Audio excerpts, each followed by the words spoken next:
আসসালামু আলাইকুম প্রিয় দেশবাসী।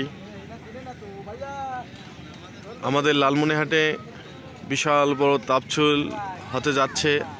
ডক্টর মিজানুর আজহারি হুজুর এর বিশাল বড় তাফসীর কোরআন মাহফিল হবে ইনশাল্লাহ। তবে মাহফিল হবে আগামী 18 তারিখে। তবে এই 18 তারিখ উপলক্ষে গতকাল থেকে মানুষ এখানে অবস্থান করেছেন, যাতে এক নজর আজহারি হুজুরকে যাতে দেখতে পারে। দেখা যাচ্ছে এ ভাই আপনি কোথায় থেকে আসছেন? রংপুর থেকে এসেছি ভাই। কখন আসছেন? কালকে সন্ধ্যা 7টায় ট্রেন থেকে নামছি। আপনার আসার উদ্দেশ্য কি? হুজুরকে ভালো লাগে তো, হুজুরকে একটু সামনাসামনি দেখবো, হুজুরের কথা শুনবো, মানে এরকম ভালো লোককে আর কি। আচ্ছা, আপনার অনুভূতিটা কি হচ্ছে এখন? ভালো লাগতেছে। ভালো লাগতেছে, জি আলহামদুলিল্লাহ। আপনি এখানে খাওয়া দাওয়া কোথায় করছেন? হোটেলেই। হোটেলেই। ওয়ালাইকুম আসসালাম। আপনারা কোথা থেকে আসছেন ভাই? দিনাজপুর থেকে। মাশাআল্লাহ। কতজন আসছেন? এখানে অনেকে অবস্থান করেছেন।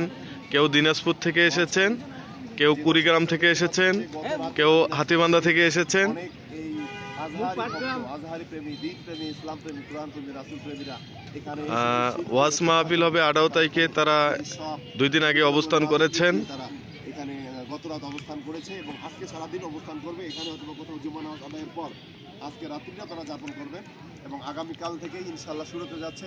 ঐতিহাসিক ঘটনা ঘটতেছে আমাদের লালমনিরহাটের ঐতিহ্যবাহী রেলওয়ে সোহরাওয়ার্দী মাঠে। আপনারা সকলে আমন্ত্রিত। ইতিপূর্বেই প্যান্ডেল রেডি হয়ে গেছে পুরুষদের জন্য 3টি প্যান্ডেল। এখানে প্রধান এবং দ্বিতীয় প্যান্ডেল হচ্ছে লালমনিরহাট সিটি স্কুল মাঠ। সেখানেও বড় এলইডি স্ক্রিন থাকবে। ভাই আপনি কোথায় থেকে আসছিলেন ভাই, একটু বলবেন? আচ্ছা, আপনারা যে আসছেন এখানে আজকে আসছেন না কালকে আসছেন? আচ্ছা, কালকে কখন আসছেন আপনারা? 12টার সময়। আচ্ছা, আপনারা যে এই মাঠে আসলেন, আপনাদের অনুভূতিটা কি হচ্ছে? ভালো অনুমতি, ভালো, অনেক ভালো। নিশ্চয় দেখতে পাচ্ছি এত বড় স্টেজ, এত বড় জায়গায়, এত বড় সভা। আচ্ছা আচ্ছা, হুজুর যে আমাদের লালমনিরহাটে জেলায় আসতেছে, তাতে আপনার অনুভূতিটি কি? কিরকম লোক হতে পারে? লোক হতে পারে 15-16 লাখ হতে পারে। আচ্ছা, আপনার অনুভূতি হচ্ছে যে 15-16 লক্ষ লোক হতে পারে। হ্যাঁ। আচ্ছা, তবে অনেকের সাথে কথা বলে জানা যাচ্ছে যে আজহারি হুজুরের ওয়াজ মাহফিলে প্রায় 15-16 লক্ষ লোক উপস্থিত হতে পারে।